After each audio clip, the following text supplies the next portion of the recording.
My parents mocked me for being a janitor and praised my brother, so I left. Now I'm successful and they beg, but I refuse. I'm a 27-year-old guy, and I've always been treated like I was born defective. I'm not exaggerating. That's just how it's always felt. I've been working as a janitor since I was 18. Not glamorous, not flashy, but honest work. I sweep floors, I mop up spills, I change trash bags, and yeah, sometimes I scrub toilets. But I show up on time. I don't steal. I don't complain. I do the job no one wants to do with a kind of quiet dignity most people never notice. My parents? They noticed, but not in a good way. To them, my job has always been a punchline. My dad likes to joke to guests, "Oh, this one's good with a broom," followed by that smug chuckle that makes my stomach twist.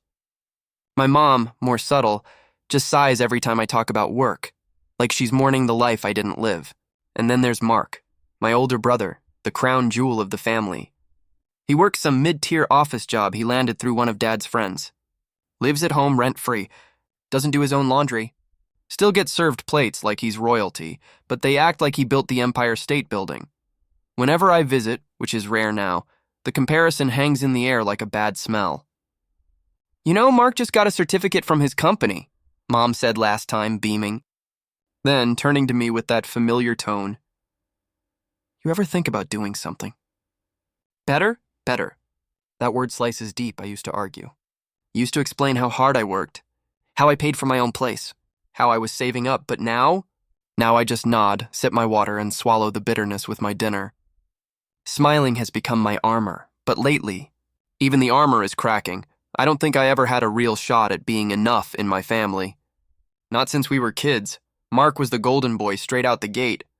When he got a C+ in math, they threw him a pizza party because he tried.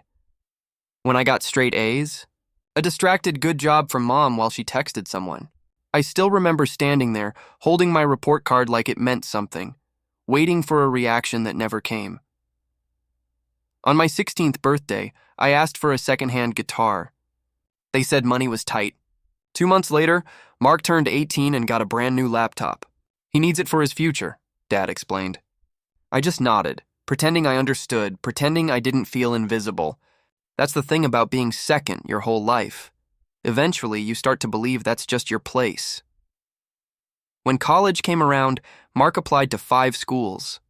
I didn't even try. I knew they wouldn't help with tuition. So I got a job sweeping floors at a local mall. It wasn't ideal, but it paid. I remember the first time I came home smelling like bleach and rubber gloves. Mom winced when she hugged me. "You're better than this," she said. But she didn't mean it as encouragement. She meant it as disappointment. Mark failed his first semester, switched majors twice, and still got a celebration dinner when he graduated 6 years later.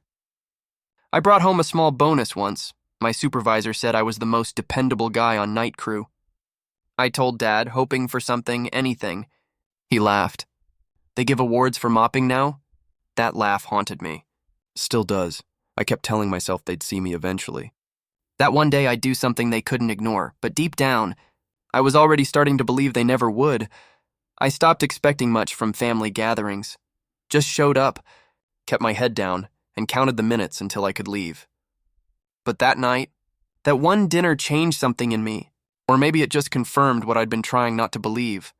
It was Uncle Ray's birthday, a small get-together at my parents' house. I'd just come straight from work, still in my janitor uniform. I offered to help in the kitchen, but Mom waved me off. "You've done enough cleaning today, haven't you?" She smirked, not even trying to hide it. The joke didn't sting, not at first. I'd heard worse. But then Uncle Ray chimed in, raising his glass. "To Mark, the man with the brain, and to our favorite janitor, keeping the world spotless one mop at a time." The whole room erupted with laughter. I just stood there, my hand frozen on a serving spoon, heat crawling up my neck. Mark laughed the loudest, slapping the table like it was the funniest thing he'd ever heard. I forced a smile. I had to.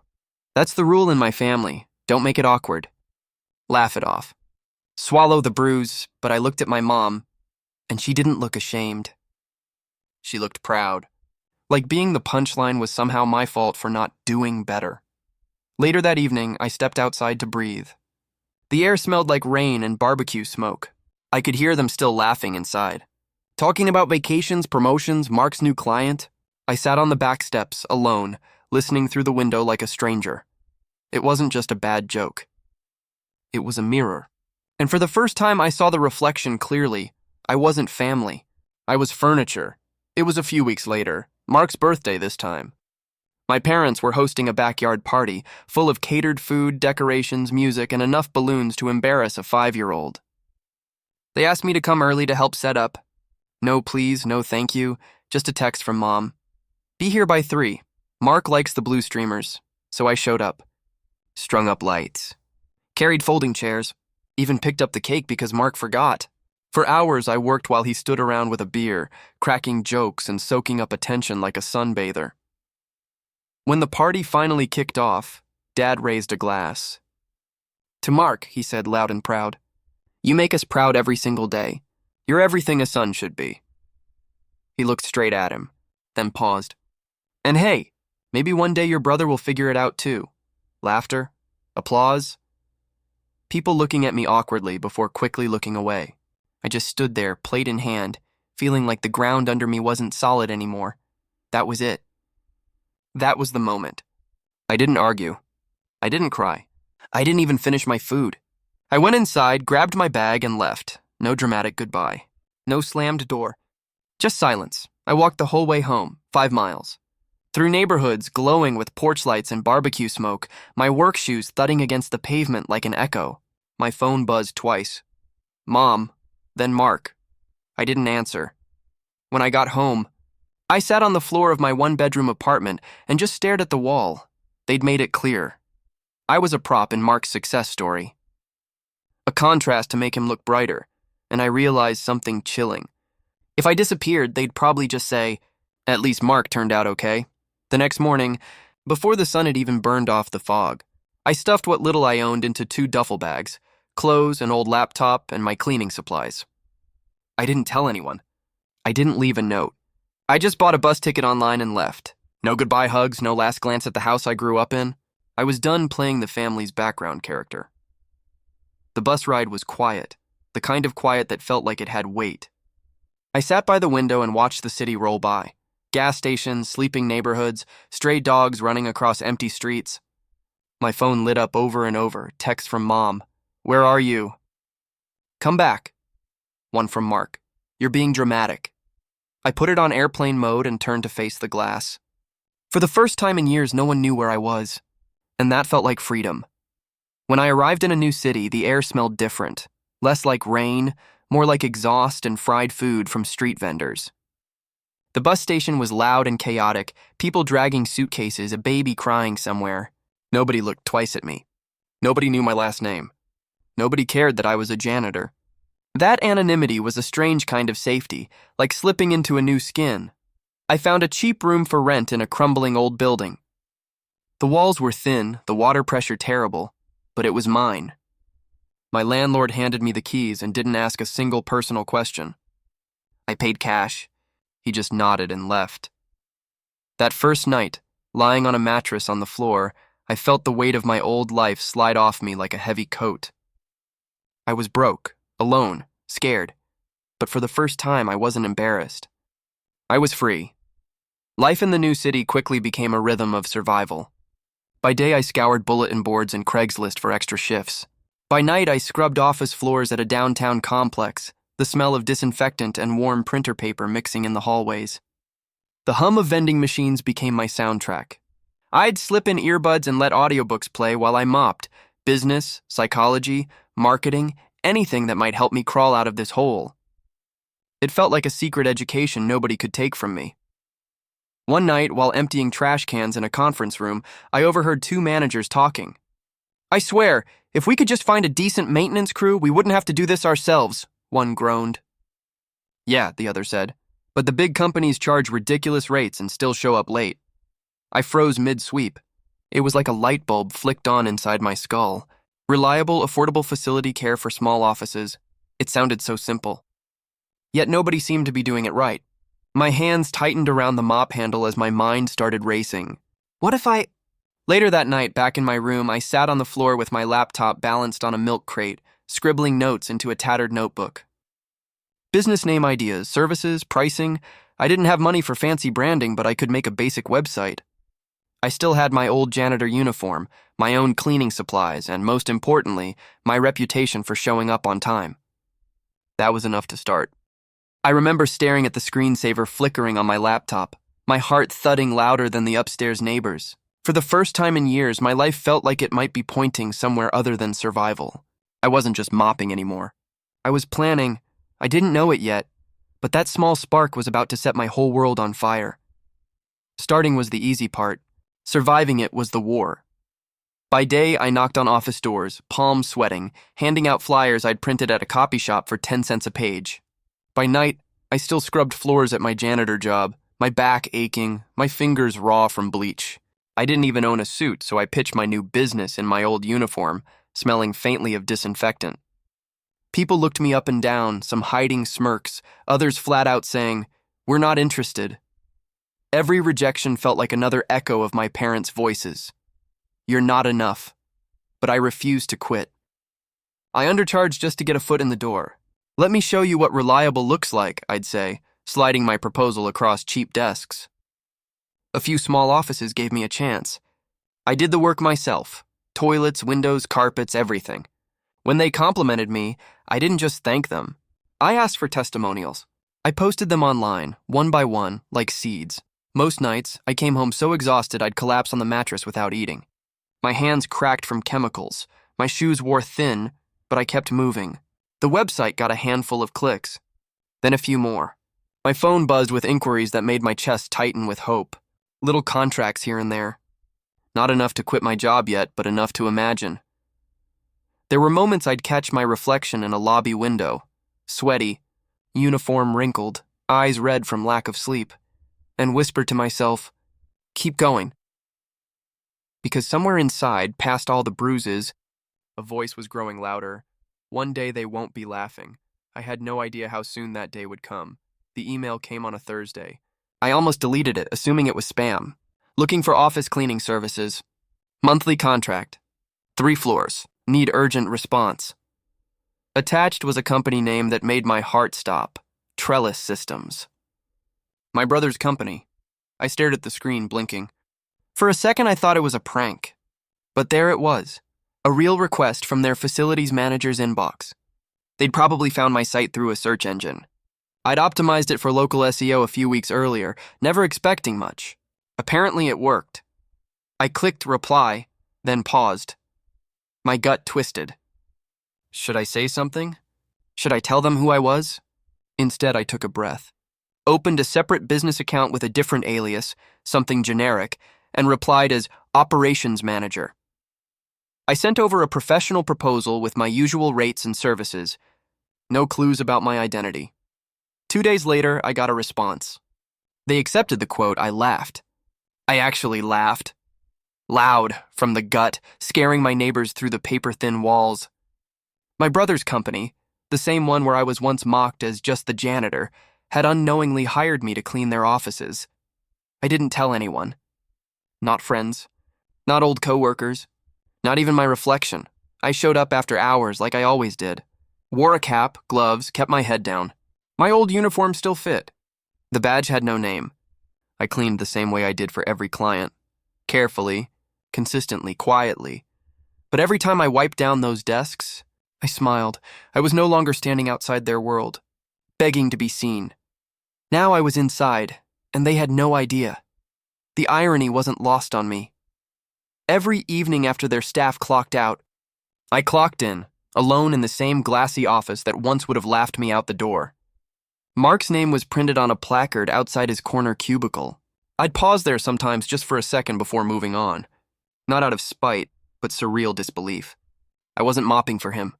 I was running a company. His company was now my client. I scrubbed every inch of that building like it was holy ground, not for them, but for me. I cleaned with intention. Left no dust. Organized the supply closets. Polished the elevator buttons. And just for fun, I started leaving small anonymous notes on people's desks. You're doing better than you think. Tomorrow is a clean slate. Someone notices your effort, even if they don't say it. I didn't sign them. I didn't need credit. But the next week, I saw some pinned to cubicle walls. People whispered about the positivity janitor like it was an office myth. Mark even mentioned it in an email I found discarded in the print room. Whatever our cleaning guy is doing, it's working. Morale's up, I smirked. The same brother who once said I'd never be successful was now indirectly praising me. Every toilet I scrubbed was a quiet triumph. Every empty trash bin was another crack in the pedestal they'd put him on. Sometimes I wondered what they'd say if they knew, but I wasn't ready for that moment. Not yet. This wasn't about revenge. It was about reclaiming the dignity they tried to take. And I wasn't done cleaning their floors. Not until I'd wiped away every last trace of who they thought I was. It was bound to happen eventually. One afternoon, the elevator broke down mid-shift. I got a message from their office admin asking if I could come in during business hours to check the janitorial closet. Apparently the leak might have caused the issue. I hesitated, heart thudding in my chest. But business was business. I swapped my usual cap for a plain beanie, wore a different jacket over my uniform, and walked in like I belonged. The receptionist barely glanced up. I nodded, gave a tight smile, and made my way to the back. That's when I saw him, Mark. In a button-down shirt, sleeves rolled up, coffee in hand, laughing at some joke with a coworker. I froze. We were 10 feet apart, and he didn't even flinch. No recognition, no double take, nothing. He looked right at me, eyes glazed with that upper-tier office fog, and said casually, "Hey man, third-floor bathroom's been gross lately. You might want to hit that harder next time." That was it. No, wait, is that... No flicker of memory. I just nodded and said, "Sure thing, boss." He walked away. I stood there for a long second, hand clenched around my clipboard. The fluorescent lights hummed. Phones rang in the distance. But inside me, something had gone completely still. He didn't even see me, not as his brother. Not as a human. Not even as a janitor with a name. I wasn't angry. I was numb. Disbelief coated in a strange kind of peace. That day I realized something even more painful than rejection. I wasn't just invisible to them. I was forgettable. I wish I could say I brushed it off, that my brother's obliviousness didn't matter anymore. But it did. It broke something I didn't even know was still holding on. I went home that night, collapsed on my mattress fully dressed, and just stared at the ceiling, my body heavy from more than exhaustion. Around midnight, my phone buzzed. I ignored it. Then it buzzed again. It was a message from my mother. "Heard you're still scrubbing floors. When are you going to actually do something with your life? Mark said he saw someone like you at work. Can't believe that's where you ended up. We didn't raise you for this." I reread those words over and over until they blurred. It felt like someone reached through the screen and sucker punched me in the ribs. No, how are you? No curiosity about my business. Just more shame. More disappointment. As if I was dragging their reputation down by daring to survive. I didn't reply. I couldn't. Instead, I opened my laptop and stared at the homepage of my company's site. 10 contracts active. 2 more pending. 5-star reviews. Photos of sparkling offices. My work. My name on every invoice. But all I could hear was her voice in my head. "You're still just a janitor." That night, I almost shut the whole thing down. Deleted the site. Walked away. Because no matter how far I'd come, I still wanted their approval. Still chased that impossible ghost of good enough. And that was my rock bottom. Not when I was broke or alone or cleaning toilets. It was realizing I had built something meaningful. And they still didn't care. A few weeks later, one of my longtime clients, a boutique marketing firm, asked if I'd be open to being featured in a small business spotlight. "It's for a local entrepreneur piece," their director said. "Your story's inspiring. You really built something out of nothing." I hesitated. I didn't think anyone would care. But I said yes. 2 weeks later, the article dropped. From mop to manager, how one janitor quietly built a facility empire. My photo was at the top, standing in front of my van, logo on the side, arms folded. The write-up told the whole truth, how I started with nothing, worked nights, built a team, and now serviced over a dozen offices. They even mentioned the anonymous notes I left on desks, called it emotional cleaning. It went semi-viral on LinkedIn. Comments poured in from strangers saying they were proud of me. A few people from my old city reached out, surprised, inspired, supportive. Then came the call. My old high school teacher, Mr. Kellner. "I always knew you were going to do something great, kid," he said. I hadn't heard that voice in over 10 years. I felt my throat tighten. That call meant more to me than any text from my family ever had. The day after the article went live, my company site nearly crashed from traffic. My inbox flooded. New leads, speaking invites, partnership offers. People suddenly wanted to hear me, and somewhere in all that noise, buried between contracts and congratulations, was an email address I hadn't seen in months. From Mom. Subject, "Let's talk." No message. Just that. I stared at it for 10 whole minutes, then clicked away. It didn't stop at that one email. Over the next few days, they started pouring in. From Mom, from Dad, even from Mark. "We're so proud of you. Saw your article. Amazing work, son. Let's reconnect." Family is all that matters in the end. The hypocrisy made my skin crawl. These were the same people who mocked my job, laughed at my effort, and dismissed me at every turn.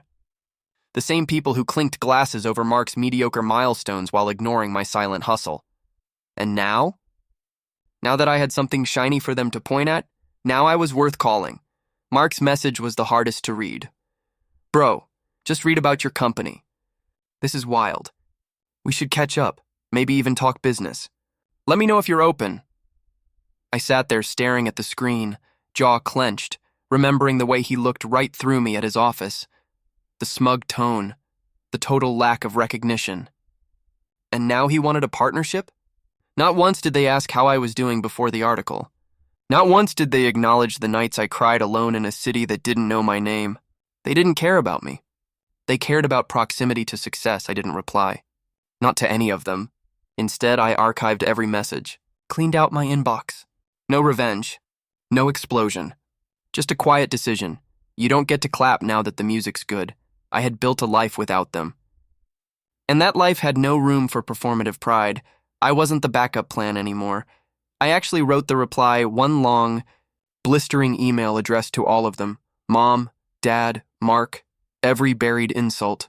Every time they made me feel like a shadow in my own family. I wrote about the dinner where they laughed at me. The night I walked 5 miles home alone. The text from Mom that nearly made me quit everything. I poured it all out, line by line, like venom draining from an old wound. I wrote, "You taught me my worth was conditional, on status, on titles, on appearances. But I learned something else without you. Real respect comes from doing, not being seen doing." I even typed out a closing line I was proud of. "I'm not your redemption arc. I'm your consequence," but I never sent it. Instead, I sat back, read it one last time, and hit delete. It wasn't forgiveness. It wasn't forgetting. It was freedom. The next morning, I sent them a single sentence from my business email. Formal, clean. "Thank you for the lesson. I'm not your plan B." Then I blocked them. All of them. Socials, phones, emails. Not out of hate, out of peace. Because some doors don't need to be slammed to stay shut. Some just need to stop being opened. And the wildest part? I didn't feel sad. I didn't feel guilty. I felt weightless. I realized then that cutting people off isn't cruel when they only show up to harvest your success. It's self-defense. These days, my team runs the day-to-day while I focus on scaling. I have 10 full-time employees now, all of them hired with intention. Not based on flashy resumes or Ivy League degrees, but on something more important: work ethic, humility, hunger. Most of them remind me of myself. One guy, Jordan, was sleeping in his car when he applied. Another, Melissa, dropped out of school to care for her little brothers. They came in thinking they were just getting a job, sweeping, wiping, organizing. But I give them more than that. I give them respect. We start every week with a meeting. I tell them the truth. How I used to clean bathrooms while people laughed. How my own family thought I was a failure.